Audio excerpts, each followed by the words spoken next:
Here are another episode of Girl Talk with J.Belle, where we talk to some of the most dopest and influential women in the Queen City. And here with me, I have the midday diva, Olympia D. How are you doing today? I'm great. How about yourself? I'm doing well. It is a wonderful and blessed day, right? Hump day? Hump Day Wednesday. We made it over the hump. Hopefully. Exactly. Olympia D is the APD of our stations here in Charlotte. That is 927 The Block, Praise Charlotte, and Old School 105.3. Yeah. How did you get started in radio?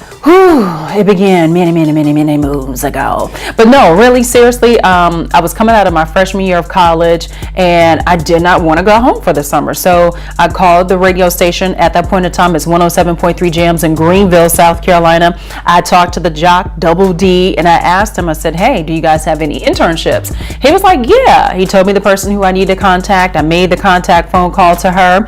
And the next thing I knew, I was walking into an interview, and she didn't really want to hire me. Oh, wow. But she ended up getting sick, and so they had a sticker stop. And back in the day, radio stations used to put bumper stickers on cars. So we would have this big ticket drive. You would come through, get your bumper sticker, and at the end of the line, they would hook you up with concert tickets and different things like that. So she needed some help, so she called me. She's like, Olympia, could you make it? And that was my first day of radio. Wow. On a Saturday. So you just got thrown right into it. Yep, thrown right into it. But that's kind of like the nature of the beast. That's how I learned the most. I have to be put into a situation. You could teach me all day by just talking to me, but I really won't know what to do until I'm directly dead center in the middle of everything. So that's how I learned the best. Nice. Now you are an assistant program director. What are some of the duties that you do throughout the day with that role? All right, so first and foremost, my show comes first. So I'm on from 10 until 3 on Old School 105.3, but I help to manage Old School 105.3, Praise 100.9, and also 92.7 The Block. My day consists of helping to manage several of the jocks and the part-time talent upstairs. I help to create their on-air schedule. I help to do the logs for Praise 100.9. What don't I do?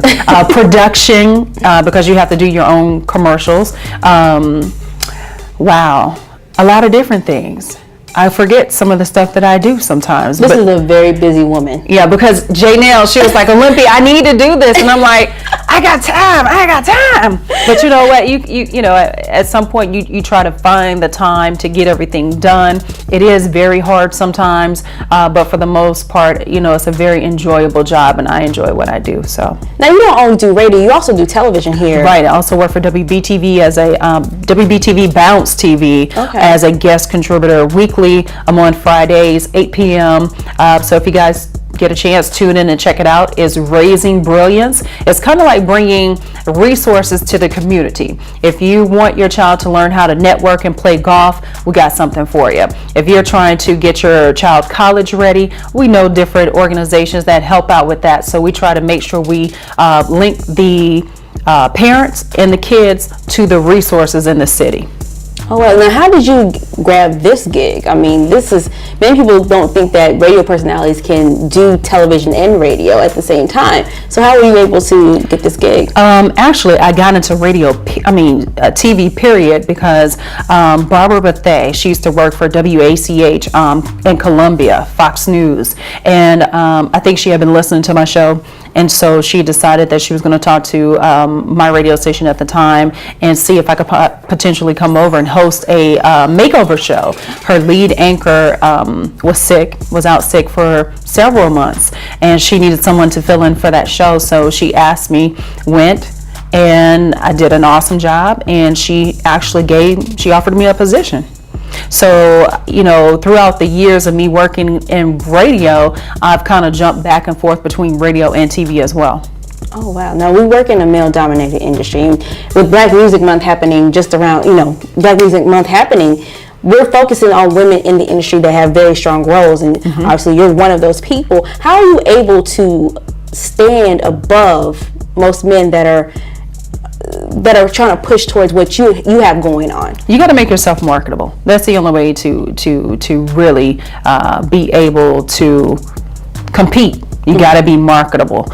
And one way to make yourself marketable is to learn as much as you can possibly learn. That has been something that I've been able to pride myself on doing. Whenever I walk into a radio station or any environment, I try to learn as much as I can possibly learn, because you never know what that skill set may help you do later on in the future. So you got to be willing to learn. You got to be willing to do some of the things that maybe other people may not do. And sometimes you have to do some free stuff too. We want to get paid, but sometimes you have to be willing to just put yourself out there. And in being able to put yourself out there, you kind of open up the window of people being able to see who you are, the skill sets that you have, and just show people what you're made of. Wow. Yeah, and that's real. So, everybody gets their start somewhere, and they learn from somebody else. Who are some of the influencers that helped you to get where you are? Ooh, Rob Laidback. Let me tell you about him.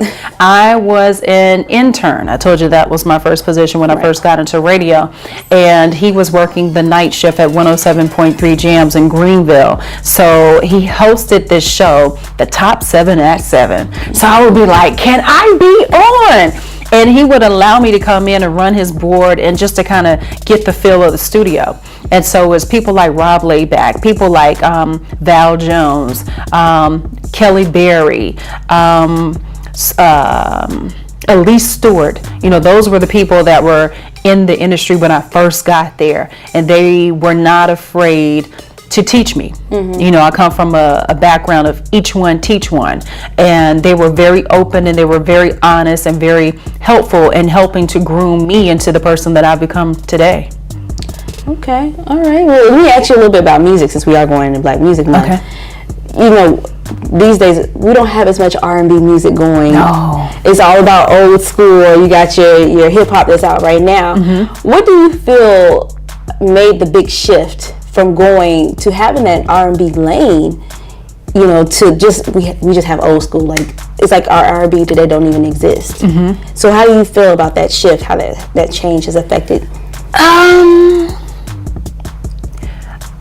It's very hard, because I'm sure there are some artists out there that would love to do R&B music, some true R&B music, and you still have some artists that are still trying to do the R&B music, but the hip hop and rap has pretty much taken over, and everybody wants to rap.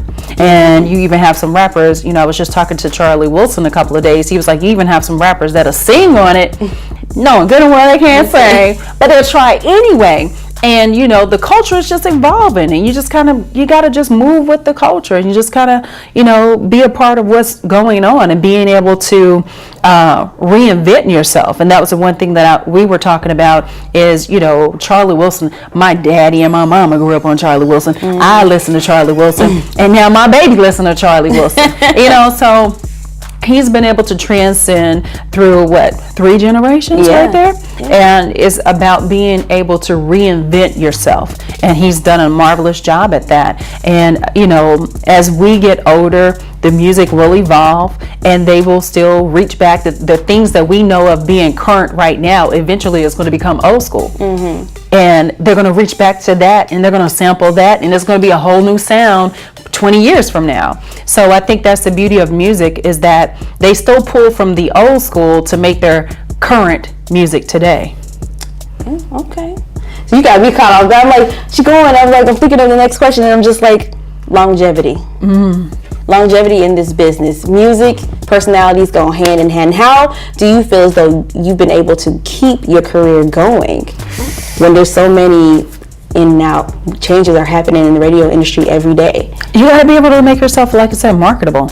Make yourself as irreplaceable as possible. Learn as much as you can learn, and keeping up with the times. Now we're in a very social media driven world. You gotta know social media. And I'll be honest with you, when I first came here, I wasn't on Facebook. I wasn't on Instagram. I remember us talking about that. Right. That was something that I kind of shunned away, because I'm like, I don't want people all up in my business. But that's the way of the world. People want to see what you're doing. They want to see what you look like. They want to see if your toes painted today. They want to see the most intricate, most personal parts of you. And that's the way that they do it now. So you almost have to get with it or get pushed to the side. So you got to be able to move with the culture and move with what the world is doing today. And like right now, we got Facebook, Instagram, and Twitter. Snapchat has come along. I'm still not on Snapchat. I think I'm late. But there are so many different ways that, things change, and you got to be willing to adapt to the new circumstances and situations. And that's the only way you're going to survive. Well, if we have any type of motivational words for the women that are coming up in the industry today, up under you, what would you tell them? Work hard. Work hard. Learn as much as you can learn. Don't be afraid to take risk. Before I had my daughter, I would always ask myself one question. Can this hurt me? Can I die doing this? If the answer was no, I was gone. Now it's a little bit different because I have to consider her and how what I do will affect her. So I ask myself, some different questions now, but for the most part, if this is something that you would like to do, you got to be fearless. You can't be afraid to go. You can't be afraid of the no. You can't be afraid of failing, because you will fail. Right. People will tell you no. They will probably give you more no's than they will yeses. But you just got to go. You just got to go with it. You got to go with your gut feeling. You got to go with what your purpose is in life. Wow. Well, Olympia D has kept me on point. I've learned some new stuff today, new wisdom, new knowledge. If the people want to follow you, let them know what your social media is. See, I'm on social media now, y'all. Back in the day I wasn't. But no, you can also follow me on Facebook, Twitter, and Instagram at Olympia D Show. It's real simple, real easy. OLYMPIA, the letter D, Show, SHOW. All right. Well, thank you guys so much for tuning in today. Until next time, peace out.